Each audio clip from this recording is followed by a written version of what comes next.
Bebe Frayle, Coastal Burwood Community Board.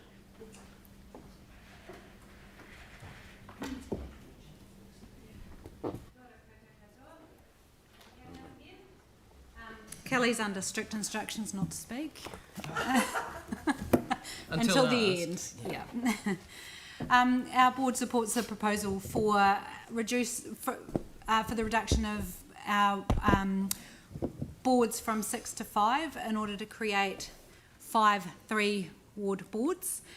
We've had great representation from our 2 councillors, but it does seem unfair that our board has 2 voices around the council table with others have 3, so that just helps to reduce that issue. We're happy with that. During the process and after we submitted, we had a lot of feedback from people in the coastal ward that feel that they have an affinity with other communities in coastal areas and argue for a coastal board that includes areas like Sumner and Redcliffs and around the bays. Now, I've read response from staff on this, and I understand the logic. For example, the Heathcote ward actually contains the hills, suburbs, and a lot of other flat inland suburbs, and that Banks Peninsula is a special area and wants to remain that way. But it would be remiss of us to not pass on the concern of our community that they feel that the pressures are under and the future that they face make them more aligned to other coastal communities. I've also read the staff responses that suggested around our suggested small changes to the edges of our boundaries, and I do understand the constraints they're working under, trying to get the wards and the numbers right, and how we plan for the future and future growth and where that growth is going to happen. But in writing our submission, our board talked about the frustration of organising our ward boundaries using mesh blocks, as this is often at odds with the goal of providing effective representation for communities of interest. It cuts our communities up in weird ways that doesn't feel right to our communities. And I do understand that there's numbers, but the numbers are also people, and moving people around in blocks isn't necessarily the best way to achieve that goal. I don't know what the answer is. I'm not a statistician. I don't have the numbers in front of me to understand the complexity of the decisions that were made. I just know what I experience, which is that I often work with people who sit across 2 or 3 boards. They're working in communities that sit across 2 or 3 boards, and that is difficult for them to adequately represent the communities that they work in. So using mesh blocks to draw our boundaries has divided communities that feel like they belong together. The boundary, for example, between Richmond and Dallington, these communities fall between the Innes ward and the Burwood ward, which is less than ideal for the suburb of Richmond, who struggle sometimes with trying to deal with some of the issues they're facing across those ward boundaries. Our main concern, though, is that the proposal groups coastal, Burwood and Linwood wards together, and when you look at them, they're 3 wards of very high deprivation, and putting those 3 wards together groups that high deprivation into a single board. I've thought and talked a lot about this in my community and with others, and I don't think that I don't want to come here and argue that we don't want to be in a 3-ward board with Linwood. It makes sense that they come together, but council needs to be mindful when that happens of the resources that are available to these communities. These are communities that are hard to represent because when you're living your life and trying to pay your rent and trying to pay your power bill, you have little time to think about, where the bus stop should go, or issues that, what's happening in the red zone, things that will have a big impact on your future and your children's future, but you don't have the brain space to deal with right now. So it's a harder job for us to represent these people. We need to do it, but we need, I believe, additional resources to make that happen, and that's what I'm suggesting, is that if we are a 3-ward board that's coastal, Burwood and Linwood, that the council is mindful of the additional resources that requires in order to do. Now, Kelly's allowed to speak. Thank you, Bebe. You did such a good job. Yeah, I think I just want to reiterate what Bebe said. You know, our main concern is resourcing. Resourcing via population is a bit of a blunt instrument.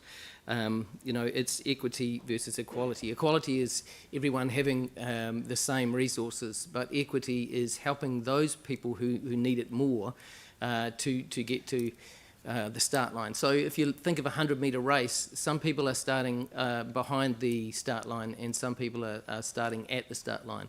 And so I think the way that we can practically do something about this is resourcing the organisations that make a massive difference in our communities. And I'd single one out in Aranui, which would be the Aranui Community Trust Incorporated Society. So they do an amazing job to lift the people of their area up. And I think if we're going to put Burwood, Coastal and Linwood together, we need to see organisations like that as assisting us in helping people achieve, I guess, equity. Yeah. And just to finish by saying a big thank you to Chris Turner-Bullock, who our governance manager, for the work that he's done on this. He told me not to say that, but everybody knows that we don't listen to our governance managers anyway. He's blushing.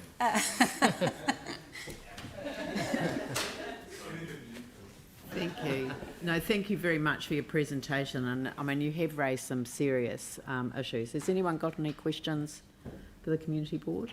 Jake.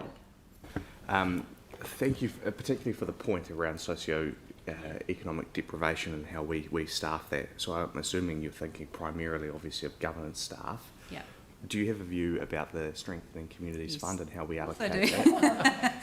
It's exactly what Kelly was just saying. So the strength of our communities is the community groups that operate there, and we have a lot of community groups already in our ward, and working in partnership with people who are on the ground is great, but it requires money. You can't expect people to do things for free, particularly when they're doing things that traditionally councils might have done, like what Actis do. And if we're going to work in partnership, that should come with additional money. And these people, you know, these groups have a real effect on the psyche of people in the area. You know, it gives them a focus. It makes them feel important that they're contributing to the community, able to help their fellow Christchurchians, if there's such a word, Cantabrians. There you go. Yanni? Just thinking about the community representation and access to service, have you thought much about the impact of where, if the proposal goes ahead, for example, where the board should be based or where the service centre would be based, and what impact that might have on people's access to local democracy? We haven't really thought about that at all. I mean, I have, but as close to the centre as possible on a bus route. They're the main things that I would think of. You really want. I'm not sure that at New Brighton is the most accessible place for people to be able to meet, particularly as the ward would grow. The board would grow quite substantially, including Linwood. I would say more centrally is really key, and on key bus routes so that people can get to them. Thank you. Pauline? Yeah, thanks, Bebe.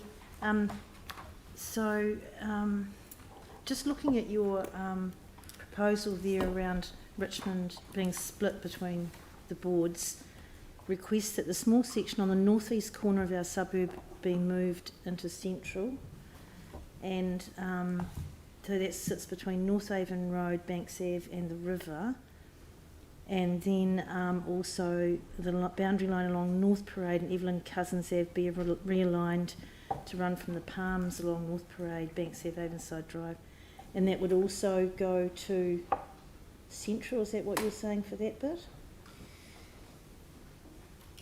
I think, because where I'm coming from is, I think the boundary being North Parade there, if you said just North Parade, that to me looks east from there. Would you agree with that?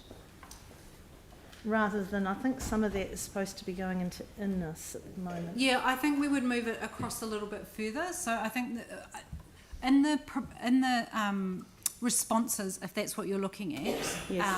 I think it's mixing up things that people from Central have said and things that people from Burwood have said and things that people from Innis have said. But what we discussed was moving the North Parade boundary over further east, so more of the ward was in Innis. So why? Keeping that group of people together. So that's with a view you're not looking at it as which way they face, but you're looking at it more of not splitting that community. Not splitting that community up. But wouldn't you say that North Parade naturally split it?